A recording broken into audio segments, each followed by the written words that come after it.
Hello there everyone, and welcome back to another one of these uniform videos. This one is a little bit special as we're going on a trip. We're going on a trip to see the replica ship of the Swedish East Indiaman Gothenburg. To get to the ship, we're going to take the bus, we're going to walk a little bit, and then we're going to take a ferry across the harbour to get to the right side. As we got on the ferry, I noticed the harbour had been infiltrated by our worst enemy, the Danes.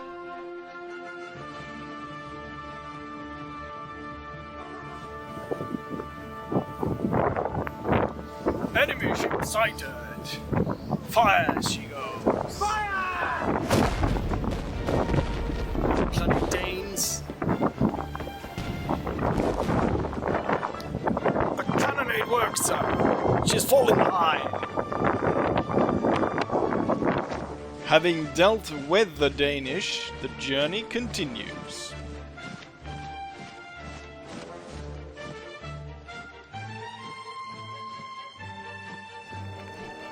And then there she is. We have finally arrived after crossing the harbour.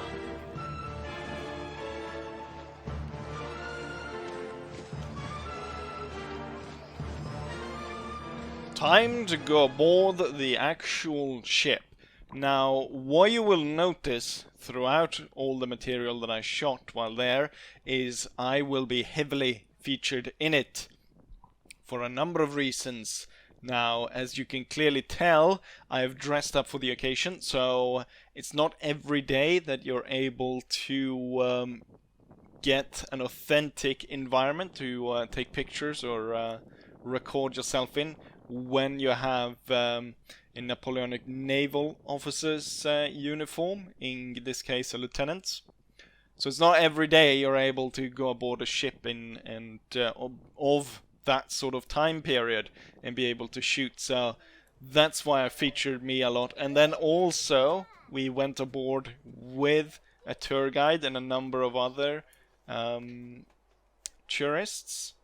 And so I didn't want to feature them in it because, well, I'm sure they don't want to be part of it either. And I don't want to shoot them either. So what you're going to be seeing is a lot of me, but then also some of the ship.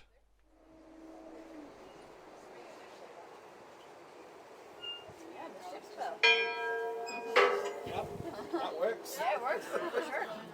This is how we keep track of time. Yeah. It's fun, right? Yeah.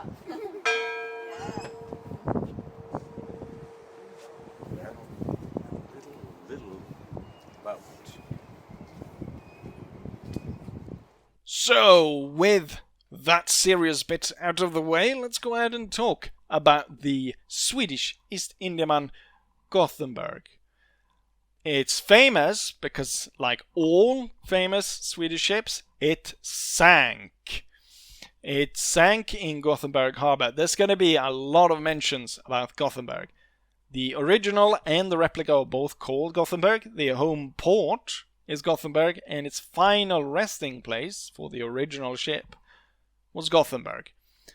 As I said, it's an East Indiaman, which means that he would travel on trade missions to the East Indies, specifically to China. And on its third and final journey from China, it had been traveling at sea for 2.5 years, 30 months. It came to Gothenburg Harbor on the 12th of September, 1745, and within viewing distance of where it's supposed to lay anchor within the Gothenburg Harbor, it sank. It ran aground.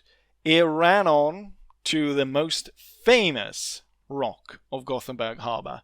Any seaman or sailor or fisherman of the harbor would have known about this. This was the rock to avoid. And at the time they had taken on the harbor pilot, so he should have been very well aware of it, as he had experience of working as the harbor pilot for about 7 or 8 years. So it seems rather odd that after such a trip that it would run aground and sink in the harbor 200 to 300 meters from the finish line. At the time, the reasoning for it was that they'd run onto something called dead water.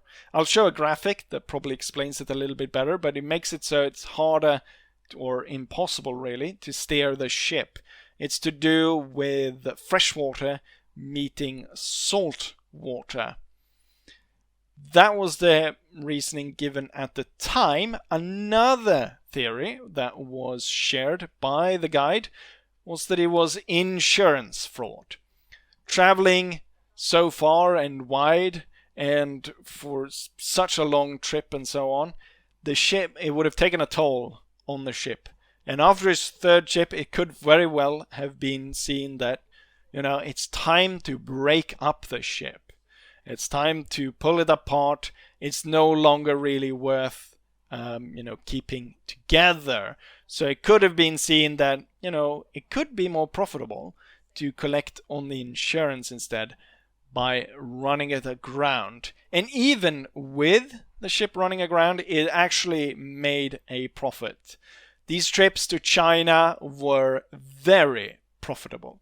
At the time, we're talking about double-digit percentage. I can't remember the number she gave, but double-digit percentage of the annual Swedish budget. That's how much you would make from these. And even with it sinking, it was able to make a huge profit from the tea and porcelain and silk that was able to be carried up from the ship. Let's talk a little bit then about the trip that these Indiaman would do to China. The Chinese were really only interested in precious metals, specifically silver. A lot of the European goods they could make themselves, or maybe even better. So what they lacked was precious metals, and specifically they wanted to mint these into coins. So getting silver was the first goal. Now Sweden had mines that were able to produce silver, gold, iron, copper and so on, but not really to that amount or comparatively to the Iberians. So the first leg of the trip was really to stock up on Swedish goods that we could trade with the Spanish. So timber, tar, iron, copper, furs, very fine wool cloth that would be carried down and then traded for silver with the Spanish. The Spanish, of course, famously at the time, were kind of flush with silver that they had gotten from the New World, let's say. And then, after having picked up all this silver from the Spanish, they would continue their journey then all the way to China. It's a long journey, as I said. At the time, the Suez Canal was not built, and the final trip, which took 2.5 years. You can imagine these are very long trips, and they're quite dangerous as well. Not just the carrying along the seaways, but there would be pirates on the way as well. The original ship would have carried 36-pounder guns, which was enough to scare away most pirates. But as far as I know, there never was a pirate incident involving Gothenburg, so it seemed to have stayed away from that. In the final part here, before we go ahead and end this, I thought I'd throw in a little bit about the sort of the measurements and stuff about the ship, if you're interested. So the ship's length is 58 meters, which is roughly 190 foot. From the waterline to the highest mast, we're looking at 47 meters, which is what, 150, 160 feet, something like that. The original crew would have been 144, with the current crew of the replica being around 80, where you have 20 professional sailors and 60 volunteers. Another big part that sets the replica apart from the original is that they also carry 2 diesel engines. Although that is not the main propulsion of the ship, it's still the sails that they mostly rely on.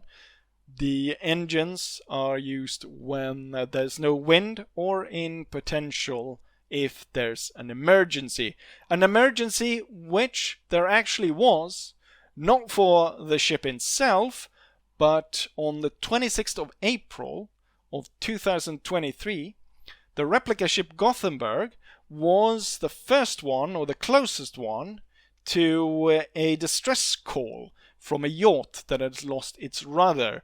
So you can just imagine the surprise of this drifting yacht when the distress call is answered by a big replica ship of an East Indiaman from the 1700s with sails and all coming up on the horizon, coming to rescue you.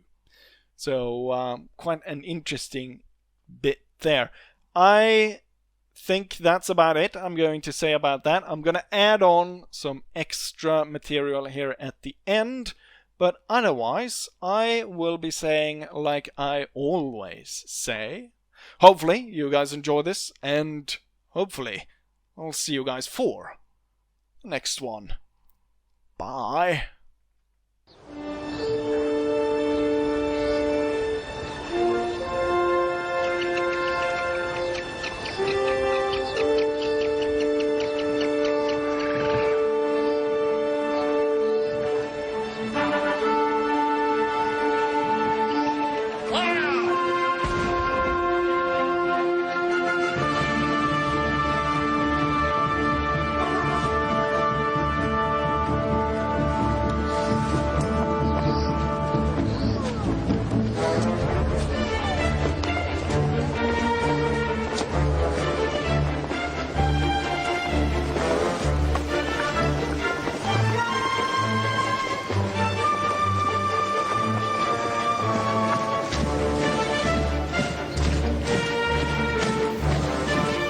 På nu. Nästa, Lindholmsvägen. Welcome to Lindholm.